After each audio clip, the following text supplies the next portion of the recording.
राधे राधे मित्रों। तो मित्रों आप लोग राधा किशन के अपकमिंग एपिसोड में देखेंगे कि मित्रों वीडियो शुरू करने से पहले अगर आप हमारे चैनल पर नए हैं और अगर अभी तक आप लोगों ने हमारे चैनल को सब्सक्राइब नहीं किया है तो चैनल को कर लीजिएगा सब्सक्राइब और बेल आइकन को ऑल पे करके प्रेस कर दीजिएगा, जिससे कि हमारी नई वीडियो का नोटिफिकेशन आपको मिल जाए। तो मित्रों आप लोग देखेंगे कि असुर गुरु शुक्राचार्य कहते हैं इस रत्न का प्रयोग करके किसी भी रूप में किसी विशेष का हरण कर सकते हो और कृष्ण तुम्हें नहीं रोक सकता।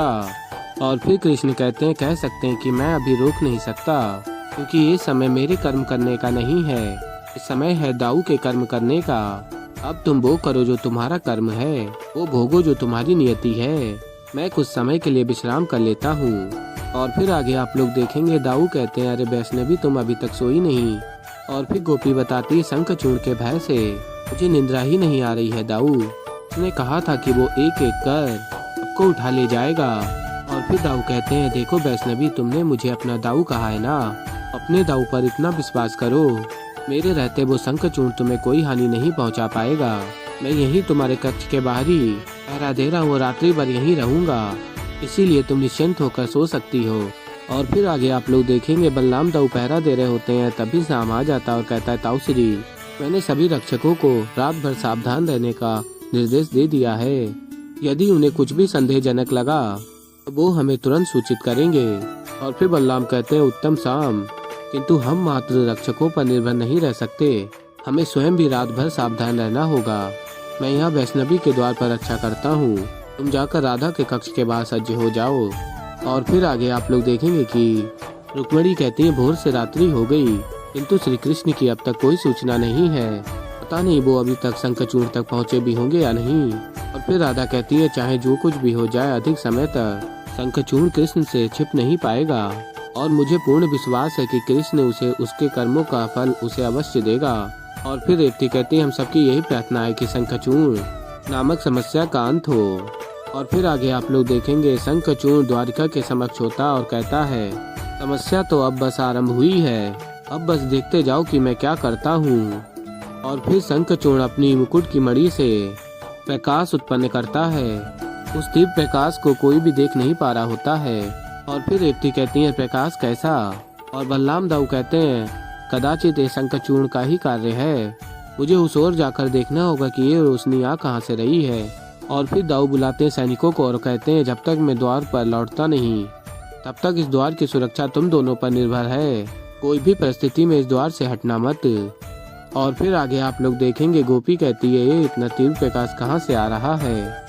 और श्री कृष्ण बैठे होते हैं विश्राम कर रहे होते हैं और तभी शाम आ जाता है और कहता है आप सब ठीक तो हैं। और तभी राधा कहती है हाँ शाम, किंतु हमें गोपी को देखना होगा, कदाचित ये शंखचूड़ की ही कोई माया है।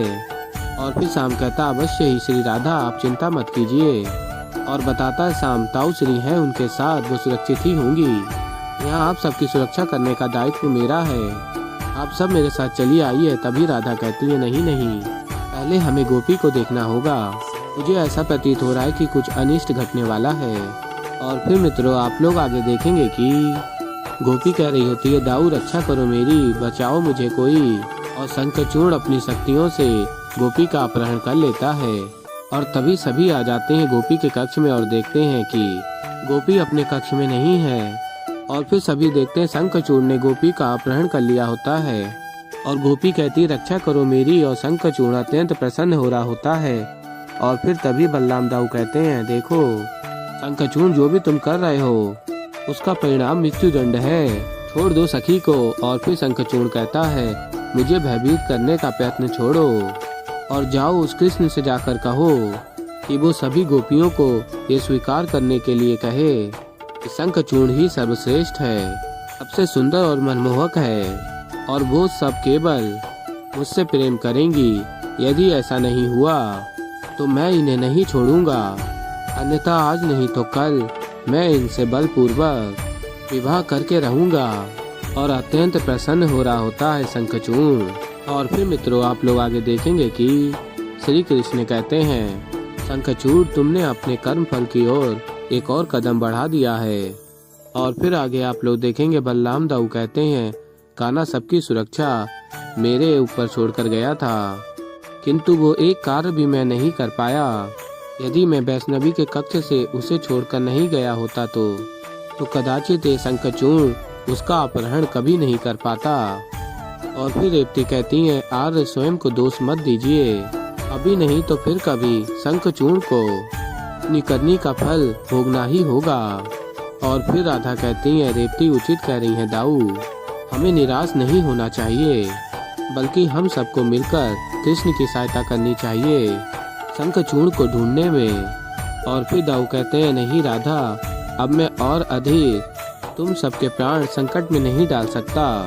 हम सभी को मात्र कान्हा के आने की प्रतीक्षा करनी चाहिए।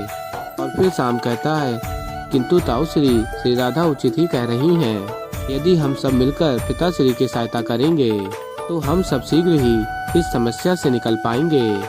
और फिर बलराम दाऊ कहते हैं, नहीं शाम, हमें कहीं भी जाने की कोई भी आवश्यकता नहीं है। तुम सभी स्त्रियों को राधा के कक्ष में लेकर जाओ, मैं और राधा कान्हा के लौटने की प्रतीक्षा करेंगे। और फिर मित्रों, आप लोग आगे देखेंगे कि राधा कहती है, हे महादेव, गोपियों की रक्षा करना। और फिर आगे आप लोग देखेंगे, बंदी गोपियां कहती हैं, बहुत समय हो गया, शंखचूर्ण को निकले, अब क्या योजना बना रहा है वो। और तभी दूसरी सखी कहती है, कदाचित अपने सर की पीड़ा के उपचार के लिए गया होगा, जो कृष्ण ने उसे उपहार में दिया है। और अत्यंत प्रसन्न हो रही होती है गोपियाँ। तभी शंखचूर्ण गोपी के साथ आ जाता है और अन्य गोपियों से कहता है, मैंने कहा था ना, मैं एक एक कर हरण करके यहाँ लेकर आऊंगा, ये देखो तुम्हारी एक और सखी। और फिर तभी सखी कहती हैं, रो मत सखी, श्री कृष्ण हमारे साथ हैं, तो हमारे साथ कोई अनिष्ट नहीं होगा। और फिर दूसरी सखी कहती है, हाँ सखी, अपने आंसू पोंछो और हमारी तरह तुम भी चिंता को त्याग दो। और तभी गोपी कहती है, क्या हो गया तुम सबको, हमारी इच्छा के विरुद्ध हमारा हरण करके हमें यहाँ लाया गया है, और तुम सब चिंतित होने के स्थान पर इतना मुस्कुरा रहे हो। तभी सखी कहती है, शीघ्र ही जान जाओगी, ऐसा क्यों है, और ये भी कि श्री कृष्ण हमसे कितना अधिक प्रेम करते हैं। और कहती हैं गोपियाँ, क्यों, ठीक कहा ना हमने शंखचूर्ण। और फिर शंखचूर्ण स्मरण करता और कहता है, सुंदर मन से वचन मधुर निकलने चाहिए, अन्यथा मुख असुंदर होने में समय नहीं लगता। और तभी शंखचूर्ण गोपियों को हानि पहुंचाने जा रहा होता है। तभी श्री कृष्ण पुनः तीव्र प्रकाश से शंखचूर्ण को पीड़ा देते हैं।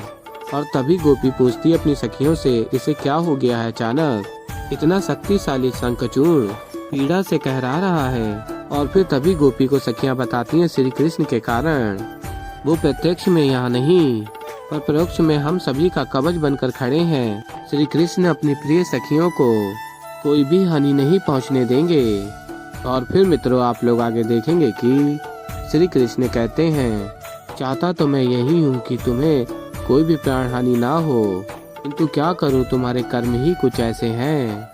आज तुमने एक सखी का अपहरण किया है, इसका अर्थ ये मत समझना कि तुम विजयी हो रहे हो।